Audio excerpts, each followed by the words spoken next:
আল্লাহ ওয়া রাসূলা ওয়াদ দারাল আখিরা ফাইন্নাল্লাহ আ'আদ্দা লিল মুহসিনাতি মিনকুন্না আজরান আযীমা। আর যদি আল্লাহকে চাও, রাসূলকে চাও, আখিরাতকে চাও, তো এখন নিয়মিত নেক আমল করতে হবে, মুহসিনাত হইতে হবে, মানে নেককার নারী হইতে হবে। তাহলে আমি আল্লাহ ওয়াদা দিলাম সর্বশ্রেষ্ঠ বিনিময় জান্নাত দিয়ে দেব। সিদ্ধান্ত নাও।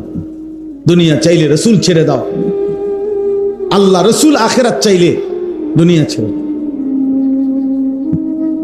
আল্লাহ নবী সাল্লাল্লাহু আলাইহি সাল্লাম আম্মা জান আয়েশা রাদিয়াল্লাহু তাআলা আনহাকে বলছে, ঘরে আয়েশা নবীর স্ত্রী আয়েশাকে, আয়েশা শোনো, তোমাদের দাবি দেওয়ার ক্ষেত্রে আল্লাহর পক্ষ থেকে এখন আয়াত নাজিল হয়েছে, আমি শুনাইতেছি।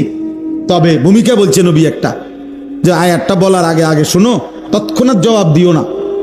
তুমি বাকি 8 জনের লগে মিটিং করো, মশওয়ারা করো, পরামর্শ করো। প্রয়োজনে তোমরা তোমাদের বাড়িতে যাও, যাইয়া তোমাদের আব্বা মা, ওই ছেলে ওই দিক দিয়ে জায়গা আছে তো বাবা, ওই দেখো ওই দরজাটা দিয়ে ঢোকো, তুমি আও বাপ, এদের ঢুকে শোনো কতক্ষণ। তো দেখেন নবীজি ভূমিকা কয় যে তোমাকে আব্বা মার লগে দরকার হলে গিয়ে কি করো, বুঝ কইরো, পরামর্শ কইরো, তোমরা মিটিং করো।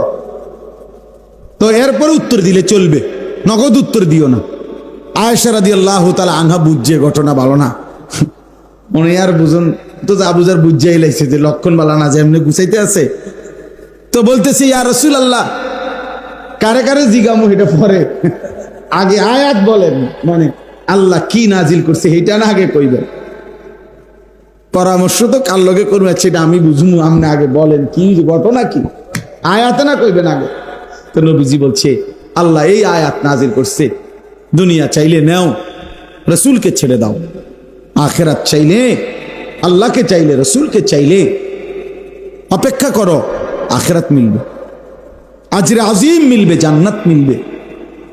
আম্মা জান আয়েশা রাদিয়াল্লাহু তাআলা আনহা বলেন, আল্লাহর কসম ইয়া রাসূলুল্লাহ, কাউকে জিজ্ঞেস করতে হবে না, বাকিদের লোকও পরামর্শের দরকার নাই, মা বাবার পরামর্শ দরকার নাই।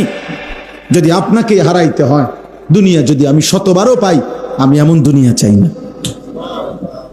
আপনাকে হারিয়ে, আপনার মতো স্বামীকে হারিয়ে এই দুনিয়া আমি 100বার দিলেও নেব না।